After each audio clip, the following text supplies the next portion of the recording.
सण उत्सवावरून संभाजी ब्रिगेडने आरएसएसवर टीका केली. आरएसएसची मंडळी खोटा इतिहास पसरवतात असं संतोष शिंदेंनी म्हटलंय. पहिली शिवजयंती महात्मा फुलेंनी सुरू केली असं संतोष शिंदेंनी म्हटलेलं आहे. बाळ गंगाधर टिळकांनी काहीही केलं नाही असं संतोष शिंदेंनी म्हटलंय. मोहन भागवत किंवा आरएसएसची मंडळी नेहमी खोटा इतिहास आणि खोटी माहिती देण्याचा प्रयत्न करतात असंही संतोष शिंदेंनी म्हटलंय. सामाजिक, धार्मिक, आर्थिक, राजकीय सगळ्या क्षेत्रात त्यांनी जे जे केलं आहे त्याच्या मागची प्रेरणा लगेच लक्षात येते.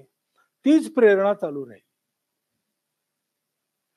आणि म्हणून इंग्रजांच्या विरुद्ध लढताना सुद्धा शिवाजी महाराज इथेच होऊन गेले.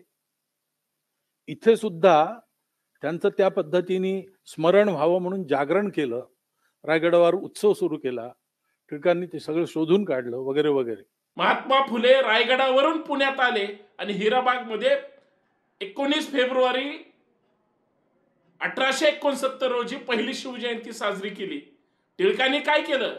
ज्यावेळेस महात्मा फुलेंनी पहिली शिवजयंती साजरी केली त्यावेळेस टिळक हे होते. म्हणून मोहन भागवतांनी इतिहास सांगत असताना रायगड उत्सव असेल किंवा छत्रपती शिवाजी महाराजांची पहिली शिवजयंती असेल ही महात्मा फुलेंनी सुरू केली. म्हणून मोहन भागवत आरएसएसच्या माध्यमातून किंवा आरएसएसची मंडळी वेगळ्या वेगळ्या कथा, कादंबऱ्या, नाटकाच्या माध्यमातून खोटा इतिहास पसरवतात, चुकीचा इतिहास पसरवतात आणि ह्यांचीच लोक खोटा इतिहास मांडण्यामध्ये पुढे आहेत.